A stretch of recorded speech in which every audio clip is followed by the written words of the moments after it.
तो नमस्कार दोस्तों, मेरा नाम है प्रशांत शर्मा और आज की इस वीडियो में आपका बहुत बहुत स्वागत है।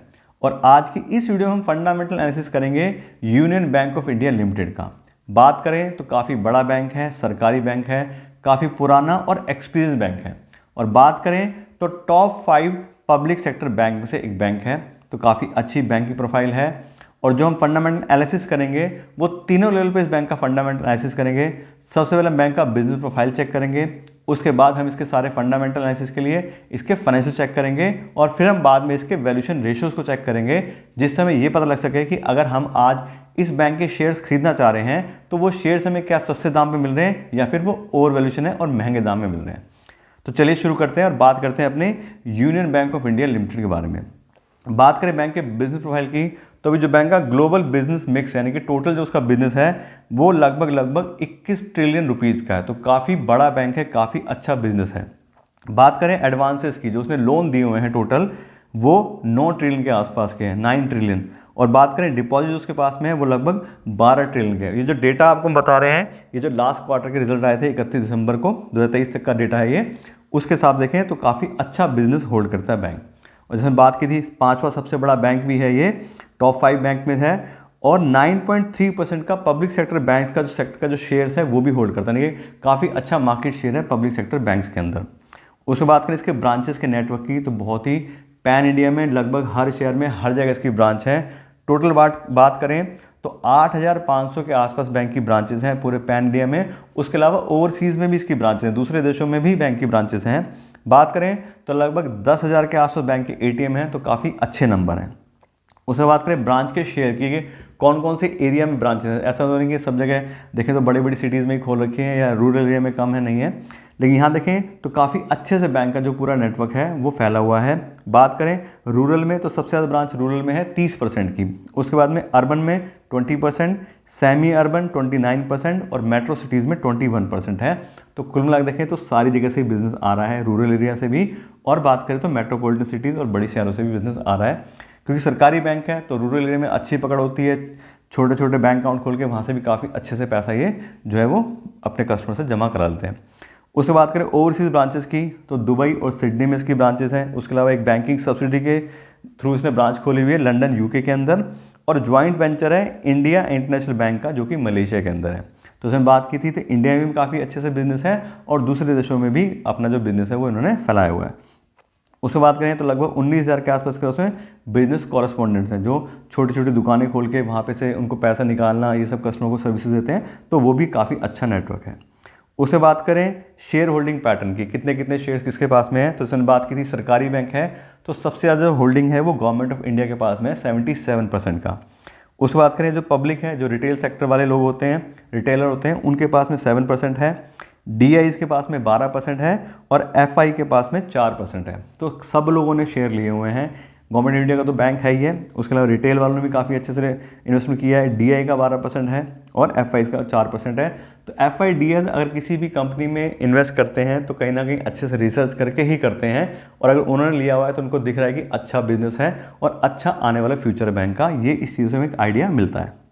तो इसमें से कुल मिला के उसका जो बिजनेस प्रोफाइल है, तो बात करें तो काफ़ी अच्छा बिजनेस है बैंक का। हमने देखा कि लगभग 21 ट्रिलियन के तो ऑलरेडी बिजनेस हैं उसके पास में, साथ साथ ब्रांचेस काफ़ी अच्छी हैं, इंडिया में बिजनेस है, ओवरसीज़ में भी है, तो और 5वां सबसे बड़ा बैंक है। तो उस हिसाब से बात करें तो मेरे हिसाब से तो बहुत ही बढ़िया बिजनेस प्रोफाइल इस बैंक का आज की डेट में है। तो दोस्तों अभी तक तो बात कर ली हमने बैंक के बिजनेस प्रोफाइल के बारे में और बैंक की मार्केट पोजीशन के बारे में।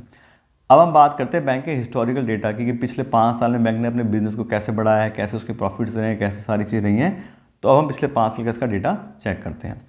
और यहाँ देखें तो सबसे पहले चेक करते हैं बैंक के डिपॉजिट, कितना पैसा उसने अपने कस्टमर के थ्रू अपने बैंक में डिपॉजिट करवाया है। तो 2019 में था लगभग 4 ट्रिलियन, ये आप देख रहे हो कि 4,15,915 करोड़ है ये, तो ये बन गया लगभग 4 ट्रिलियन। तो 4 ट्रिलियन के आसपास का डिपॉजिट था बैंक का 2019 में। बात करें 2023 की तो ये 11 ट्रिलियन के आसपास हो गया, यानी कि 4 तिया 12, लगभग 3 गुना पैसा बैंक ने अपने डिपॉजिट कराया अपने बैंक के अंदर। तो काफ़ी अच्छे से बिजनेस को इंक्रीज़ कराया है। पिछले 5 साल देखें तो 3 गुना डिपॉजिट हो गया, तो काफ़ी अच्छा नंबर है। बात करें सीजीआर की तो 28% के काफ़ी अच्छे सीजीआर से बैंक ने अपने डिपॉजिट को बढ़ाया है, जो कि बहुत ही बढ़िया साइन है कि बैंक काफ़ी अच्छे से बिजनेस कर रहा है। अपनी प्रमोशन सब चीज़ें बैंक की बढ़िया चल रही है, लोगों का ट्रस्ट है, इसलिए लोग इतना अच्छे से उसके पास पैसा अपना जमा करवा रहे हैं। उसमें बात करें एडवांसेस या लोन की, कितने लोन बांटे हैं, तो 2019 में लगभग 3 ट्रिलियन था ये डेटा, और अब देखें तो 2023 के अंदर ये भी 7.6 ट्रिलियन हो गया। ये भी देखें तो 3 गुना हो गया। तो डिपॉजिट भी काफ़ी अच्छे से लिए हैं और आगे लोन भी बैंक ने अच्छे से दिए हैं। तो दोनों ही पैरामीटर में बहुत ही बढ़िया बैंक ने यहाँ पे ग्रोथ पिछले 5 साल में दिखाई है। उसके बात करें नेट इंटरेस्ट इनकम की, तो ये भी 3 गुनी हो गई है पिछले 5 साल के अंदर। बात करें तो 10,215 करोड़ पे था 2019 के अंदर, और 32,765 करोड़ ये हो गया है 2023 के अंदर। तो इसमें देखें तो 3 गुना ये भी नंबर है। तो बहुत ही अच्छे तरीके से बैंक अपने डिपॉजिट भी इंक्रीज कर रहा है, एडवांसेस भी इंक्रीज कर रहा है, और साथ साथ इसी वजह से उसकी नेट इंटरेस्ट इनकम भी अच्छे से इंक्रीज हुई है। फिर बात करें नेट इंटरेस्ट मार्जिन की, कि बैंक जो पैसा ले रहा है कस्टमर से एफडीज के थ्रू, डिपॉजिट के थ्रू, और आगे जो लोन दे रहा है उसका जो डिफरेंस है वो कितना पैसा कमा पा रहा है आगे। तो यहाँ देखिए तो ये नंबर थोड़ा कम है, क्योंकि सरकारी बैंक का तो ज़्यादातर जो सरकारी बैंक होते हैं वो कम रेट ऑफ इंटरेस्ट पे लोन देते हैं, और एफडी वगैरह लोग ज़्यादा उनके पास कराते हैं। तो यहाँ देखें तो उसका नेट इंटरेस्ट मार्जिन जो है वो 2.19 2019 में था, फिर अब 2023 में थोड़ा और इंक्रीज हो गया 2.7, लेकिन पिछले 5 साल के एवरेज देखें तो 2.5% के आसपास, यानी कि 2.5% का इसका मार्जिन है। तो ये थोड़ा सा लोअर साइड पे। लेकिन बात करें तो सरकारी बैंक की तो लगभग इतना ही मार्जिन ज़्यादातर बैंक का उसमें होता है, क्योंकि हमने बात की थी उनका रेट ऑफ इंटरेस्ट जो है वो मिलता भी कम है, और आगे वो जो इंटरेस्ट पे लोन देते भी हैं तो वो भी कम ही रेट ऑफ इंटरेस्ट पे देते हैं। उसके बात करें नेट प्रॉफिट की, तो यहाँ देखें तो पिछले 5 साल में 2 साल बैंक जो है वो लॉस में गया है, और अच्छे खासे लॉस में गया है। 2019 में भी लगभग 3,000 करोड़ का लॉस हुआ था बैंक को, और 2020 में भी 3,000 करोड़ रुपये। लेकिन उसके बाद देखें तो बहुत ही अच्छी ग्रोथ बैंक ने पिछले 3 साल में दिखाई है। 2021 में 3,000 करोड़ रुपये का प्रॉफिट, फिर 5,000 करोड़ का प्रॉफिट, और 2023 में बिल्कुल 8,000 करोड़ का प्रॉफिट। तो पिछले 3 साल में बैंक ने काफ़ी अच्छे से अपने नेट प्रॉफिट को यहाँ पे इंक्रीज करा है। लेकिन फिर भी देखें तो बैंक 2 साल लॉस में गया है, तो एक बैंक का नेगेटिव पॉइंट जरूर है। उसके बाद देखें बैंक के नेट एनपीए यानी कि नॉन परफॉर्मिंग एसेट का डाटा, तो यहाँ देखें तो 2019 में 6.85%, काफ़ी हाई एनपीए थे। लेकिन फिर भी यहाँ देखें तो पिछले 4 साल से बल्कि 5 साल से लगातार बैंक ने अपने एनपीएस को कंट्रोल करा है, और अब 2023 में नंबर घट के 1.7% हो गया है। तो काफ़ी अच्छे से एनपीए कंट्रोल करें बैंक ने। लेकिन बात करें तो फिर भी रिकॉर्ड के हिसाब से देखें तो काफ़ी हाई एनपीएस पिछले पास में बैंक होल्ड करता था। तो इस हिसाब से देखें सारे बैंक के फाइनेंशियल हम चेक किए हैं तो हमने बिल्कुल क्लियर देखा है कि बैंक ने काफ़ी अच्छे से अपने डिपॉजिट को, एडवांसेस को बढ़ाया है। लेकिन फिर भी हम देखें तो बैंक 2 साल लॉस में गया है, और बैंक का इंटरेस्ट मार्जिन जो है वो भी लोअर साइड पे है। तो उस हिसाब से देखें तो एवरेज से ही फाइनेंशियल कहे जाएंगे, बहुत ज़्यादा एक्स्ट्रॉर्डिनरी या अच्छे नहीं कहे जाएंगे, क्योंकि लॉस में भी बैंक गया है, एनपीएस भी हाई रहे हैं, और साथ साथ बात करें तो जो नेट इंटरेस्ट मार्जिन है वो भी बैंक का लोअर है। तो कुल मिला बात करें तो ठीक ठाक फाइनेंशियल है, बहुत ज़्यादा बढ़िया फाइनेंशियल बैंक के नहीं है। और अब हम चेक करेंगे बैंक के कुछ इंपॉर्टेंट की रेशो, जिससे हमें बैंक के परफॉर्मेंस के बारे में और अच्छे से पता लग सके, और बैंक के अपने बिजनेस को लेकर एफिशिएंसी कितनी अच्छी है उसके बारे में पता लग सके। और यहाँ देखिए सबसे पहला जो पैरामीटर चेक करते हैं वो होता है कासा परसेंटेज। कासा का मतलब क्या है, बैंक ने करंट अकाउंट के थ्रू और सेविंग अकाउंट के थ्रू कितना पैसा अपने पास डिपॉजिट करा हुआ है, जिससे उसे कम रेट ऑफ इंटरेस्ट पैसा मिले, और आगे जब वो लोन दे तो उसको ज़्यादा मार्जिन मिल सके। तो आप देखें तो 34.4% का बैंक का कासा है, जो कि अच्छा नंबर है कि 34% पैसा तो उसको सस्ते रेट में मिल रहा है। कि करंट अकाउंट में जमा कराओगे तो 0% इंटरेस्ट देना है, सेविंग में भी आएगा तो 4-6% का इंटरेस्ट देना होगा, सेविंग एफडी सब मिला करके। लेकिन अगर बिजनेस के लिए बैंक को बाहर से पैसा लेना पड़ता है तो वो हाई रेट ऑफ इंटरेस्ट पे लेना होता है। तो अगर उसको कासा अच्छा मिल रहा है तो मतलब ज़्यादा चांसेस है कि वो अपने नेट इंटरेस्ट मार्जिन को काफ़ी अच्छे से इंप्रूव कर सकता है। तो यहाँ देखें तो बैंक का कुल मिलाकर देखें तो काफ़ी अच्छा कासा है। उसके बात करें अगले पैरामीटर की, तो कैपिटल एडिक्वेसी रेशो। ये रेशो में ये बताता है बैंक का कितना पैसा अवेलेबल है, कितनी अच्छी लिक्विडिटी उसके पास है, जिससे वो ज़्यादा से ज़्यादा लोन देके अपने बिजनेस को इंक्रीज कर सके। और यहाँ देखें तो 15.03 यानी कि 15.03% का बैंक का कैपिटल एडिक्वेसी रेशियो है, जो कि काफ़ी अच्छा नंबर है।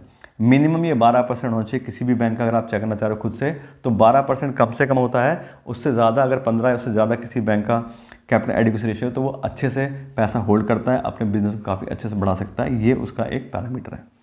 उसके बात करें एडवांसेस ग्रोथ की। एडवांसेस ग्रोथ का मतलब क्या है कि पिछले साल के मुकाबले इस साल बैंक ने कितना ज़्यादा पैसा लोन के थ्रू दिया है, कितना अच्छे से अपने लोन के बिजनेस को बढ़ाया। तो यहाँ देखें तो 31 मार्च 2023 का ये डेटा है, उसके हिसाब से बैंक का जो एडवांस ग्रोथ है वो 15.26% है, और ये भी काफ़ी अच्छा नंबर है कि 15% ग्रोथ बैंक ने पिछले साल के मुकाबले इस साल में दिखाई है, जो उसने एडवांसेस दी हैं।